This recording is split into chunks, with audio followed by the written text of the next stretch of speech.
Pierre Palmade, l'humoriste va être transféré dans autre hôpital pour un traitement de 48 heures.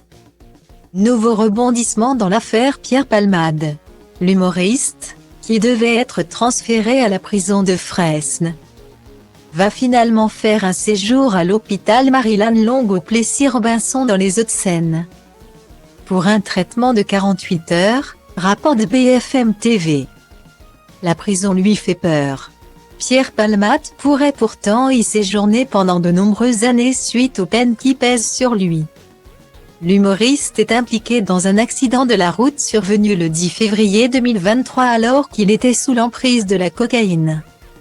Dans la voiture d'en face, les 3 passagers ont été gravement blessés et le conducteur est encore en réanimation.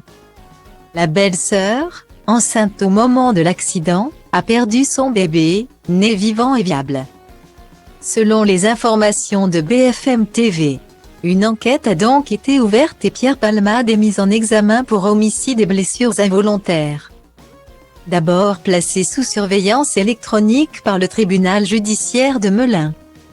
La Cour d'appel de Paris a pris la décision de placer le comédien en détention provisoire lundi 27 février 2023. Cette décision a défrayé la chronique puisque l'état de santé de Pierre Palmade est suivi de très près par ses médecins à l'hôpital du Kremlin-Bicêtre où il a été accueilli samedi 25 février 2023 après un AVC. C'est donc à la prison de Fresnes que l'ami de Muriel Robin devra séjourner en attendant son jugement. Son transfert dans l'établissement sera néanmoins autorisé lorsque son état de santé le permettra. En revanche, coup de tonnerre samedi 4 mars 2023, puisque Pierre Palmade n'est finalement pas transférable en prison pour les prochaines 48 heures.